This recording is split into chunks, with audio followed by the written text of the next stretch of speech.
जी, जनक नंदिनी में आप सभी का स्वागत है। वर्तमान में लोकसभा के चुनाव के कारण पूरे देश की सरगर्मी बढ़ी हुई है। कोई भी चुनाव होता है तो एक पक्ष और दूसरा विपक्ष होता है। पक्ष सत्ता पक्ष को कहते हैं। वर्तमान में सत्ता पक्ष के मुखिया आदरणीय प्रधानमंत्री श्री नरेंद्र मोदी जी हैं। इसलिए मैं उन्हीं की कुंडली को आधार बनाकर चुनावी विश्लेषण करूंगा, जिसका आधार केवल और केवल ज्योतिषीय गणना तथा नक्षत्र के गोचर पर आधारित होगा। आप यहां देख सकते हैं, यह कुंडली जो बनी है आदरणीय नरेंद्र मोदी जी की है। वृश्चिक लग्न और वृश्चिक राशि का यह कुंडली है। आप सभी ने इसको देखा होगा। राजनीति से के लिए कुंडली के प्रथम, षष्ठ, नवम, दसम एवं एकादश भाव सबसे महत्वपूर्ण माने गए हैं। प्रथम भाव खुद का होता है, लग्न का होता है। षष्ठ भाव अर्थात छठा भाव विरोधियों के पराजय का होता है। नवा भाव अन्य लोगों से प्राप्त सहायता का, मदद का, भाग्य का होता है। दसवां भाव खुद के प्रयासों में सफलता, नाम, यश, प्रसिद्धि इत्यादि का होता है। और एकादश भाव समस्त कामनाओं की सिद्धि अर्थात जिसके लिए प्रयास किया जा रहा हो उसकी प्राप्ति का होता है। ज्योतिष शास्त्र में दसम भाव एवं एकादश भाव को ही सर्वोपरि माना गया है, क्योंकि दसम भाव ही सफलता का है, एकादश भाव उसके परिणाम का है। वर्तमान समय में मोदी जी की कुंडली के आधार पर मंगल की महादशा चल रही है और 10 अप्रैल 2024 से शनि की अंतर्दशा चल रही है, जो अप्रैल 2025 तक रहेगी। शनि की अंतर्दशा में शनि की ही प्रत्यंतर दशा 13 जून 2024 तक रहेगी। तो 10 अप्रैल से लेकर 13 जून के बीच में ही यह सारा चुनावी खेल होना है। मतदान भी होने हैं और उसका परिणाम भी आना है तथा सरकार का गठन भी हो जाना है। इसलिए यह सबसे महत्वपूर्ण है। किसी भी कुंडली में ग्रहों की स्थिति अति महत्वपूर्ण है। यह जो ग्रहों की स्थिति दी गई है ABCD, यह नरेंद्र मोदी जी की कुंडली के आधार पर वर्णित किया गया है। यह जो संख्या आप देख रहे हैं, इससे यह पता लग जाता है कि कौन सा ग्रह कुंडली के किस भाव से जुड़ा हुआ है। सफलता के लिए चाहे वो किसी भी क्षेत्र में क्यों न हो, दसवां भाव ही सबसे प्रमुख है। आप देखेंगे कि मंगल और गुरु को छोड़कर बाकी के 9 ग्रह दसम भाव से जुड़े हुए हैं। नरेंद्र मोदी जी की सफलता को पूरी दुनिया देख रही है। चुनाव के समय शनि की अंतर्दशा 10 अप्रैल को आ चुकी है।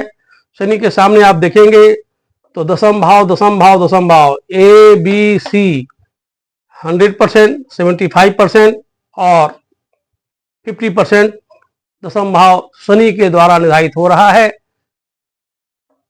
विरोधियों के लिए केवल 25% की संभावना बन रही है। उसमें भी तीसरा भाव जो शनि सिग्निफाई कर रहा है, बता रहा है, यह खुद के पराक्रम का है, मोदी जी के पराक्रम का है। मोदी जी मैं इसलिए कह रहा हूं कि सत्ता पक्ष के प्रधानमंत्री वर्तमान में वही हैं। यदि सत्ता में दोबारा भाजपा गठबंधन नहीं आएगी तो प्रधानमंत्री नहीं रहेंगे। इसके अलावा और कोई कारण नहीं है। ऐसा नहीं कि मैं मोदी जी का समर्थक हूं या उनका भक्त हूं जैसा कि लोग कहते हैं। इससे साफ जाहिर होता है कि मोदी जी निसंदेह सफलता प्राप्त करेंगे। अब हम लोग चंद्रमा का गोचर सबसे महत्वपूर्ण है।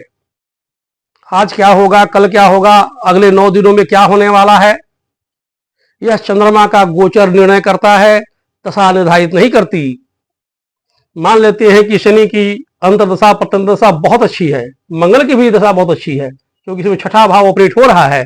छठा भाव विरोधियों को अपोनेंट्स का पराजय है, इसलिए मंगल भी बहुत अच्छी स्थिति में है। अब जिस तारीख को चुनाव है उस तारीख को चंद्रमा का गोचर क्या कहता है, अर्थात चंद्रमा उस तारीख को किस ग्रह के नक्षत्र पर रहेगा। जिस ग्रह के नक्षत्र पर रहेगा वह ग्रह इनकी कुंडली में किन भावों को सूचक है, इसी पर सारा दारोमदार है। 19 अप्रैल 2024 को पहला मतदान होगा।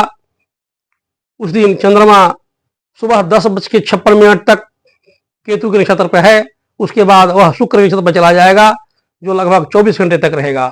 आप देख सकते हैं कि केतु के पास में केवल और केवल 10वां भाव ही है, 10th हाउस ही है, इसलिए शानदार सफलता मिलेगी, बम्पर ओपनिंग होगी।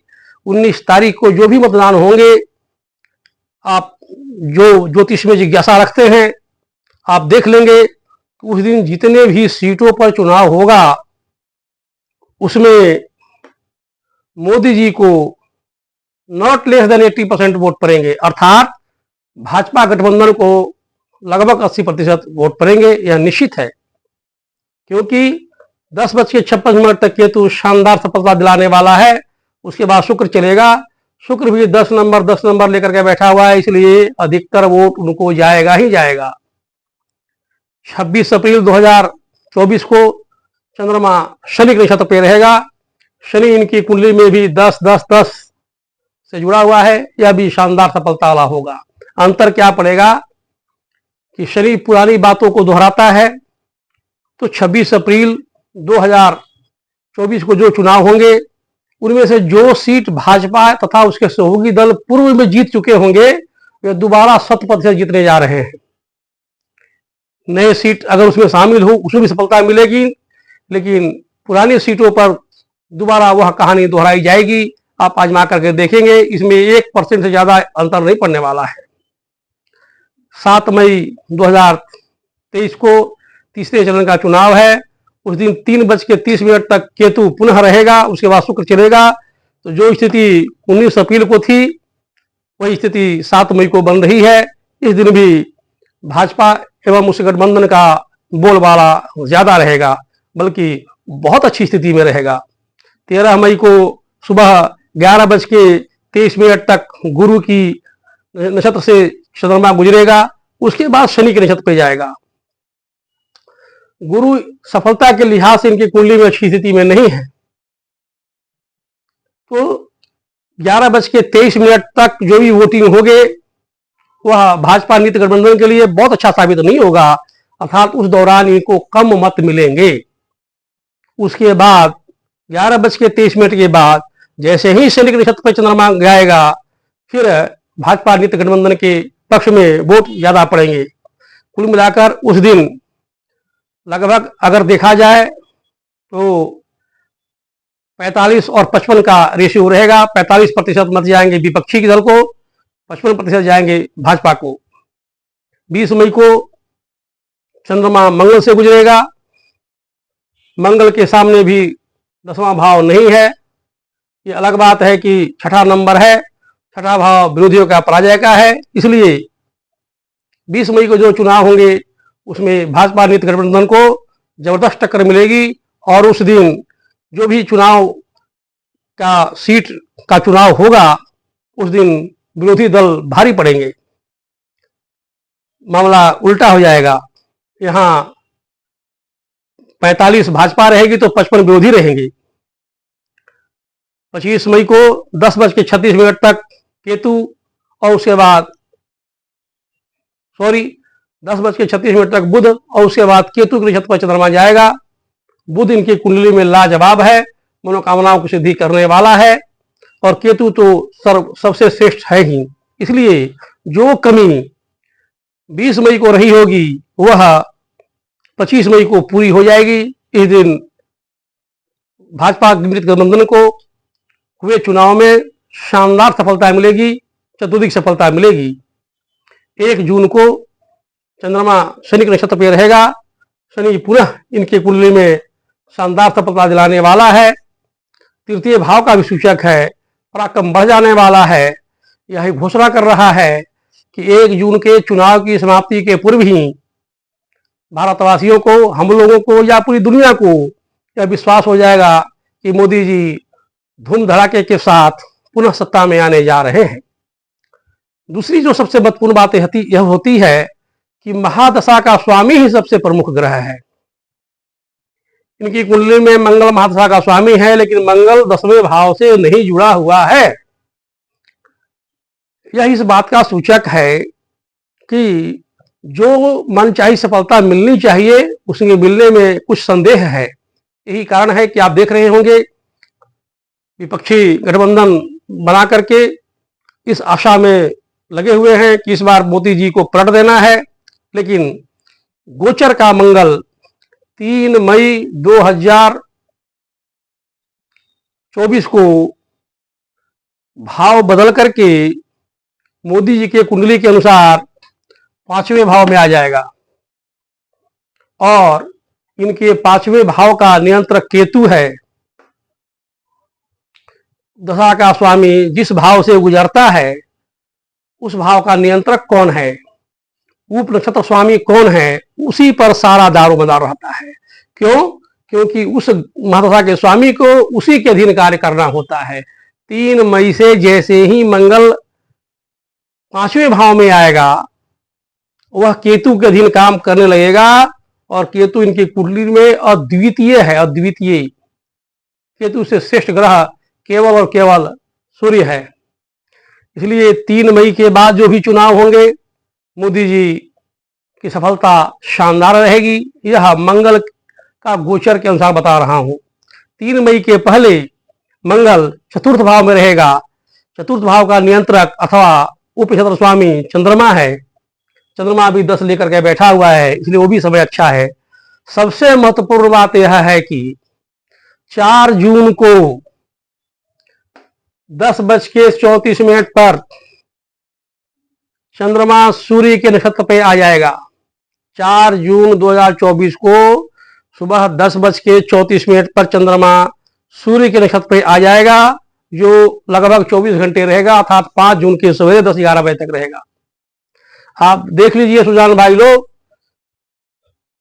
कुंडली में सबसे श्रेष्ठ ग्रह अगर मोदी जी का है वह सूर्य ही है।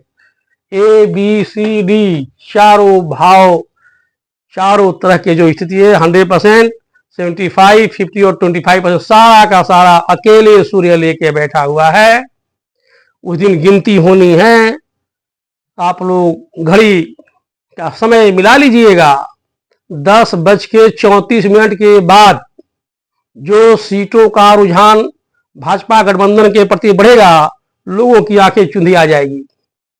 इसका मतलब यह नहीं कि सारा सीट जीत जाएंगे, लेकिन इतना अवश्य है कि जो लक्ष्य सत्ता पक्ष की ओर से दिया जा रहा है कि अब की बार 400 पार, तो यदि हाँ या ना में उत्तर दिया जाए, कुंडली मोदी जी की है, वर्तमान में प्रधानमंत्री जी मोदी जी हैं, इसलिए मोदी जी का तीसरी बार प्रधानमंत्री बनना तो निश्चित है ही।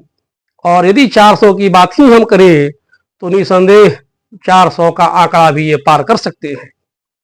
व्यक्तिगत तौर पर अगर भारतीय जनता पार्टी की बात की जाए, जिसके नेतृत्व करता आदरणीय प्रधानमंत्री श्री नरेंद्र मोदी जी है, जिनका लक्ष्य जो प्रचारित हो रहा है 370, तो लगभग वहां पहुंचने की क्षमता इनकी कुंडली में बन रही है और ऐसा होने की संभावना बनी हुई है।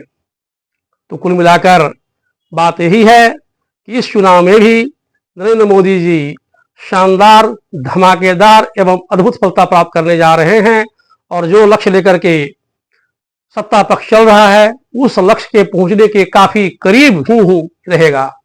विपक्ष भी मेहनत तो कर रहे हैं, लेकिन जो उम्मीद उनकी है कि इस बार सत्ता परिवर्तन हो जाए, कहीं भी इसकी संभावना नहीं बन रही है। मंगल जब तक सूर्य चंद्रमा के नियंत्रण में है, अर्थात 3 मई तक चंद्रमा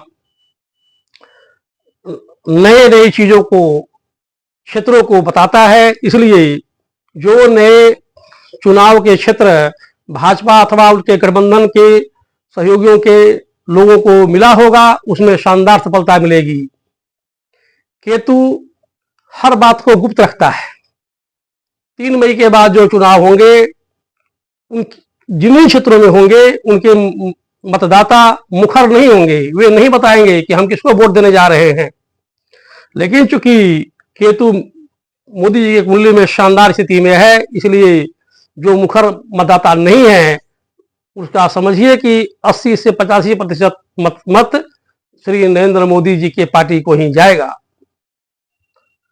यदि आप लोगों को यह व्याख्या अच्छी लगी हो तो कृपया उसे लाइक कीजिए, शेयर कीजिए। धन्यवाद।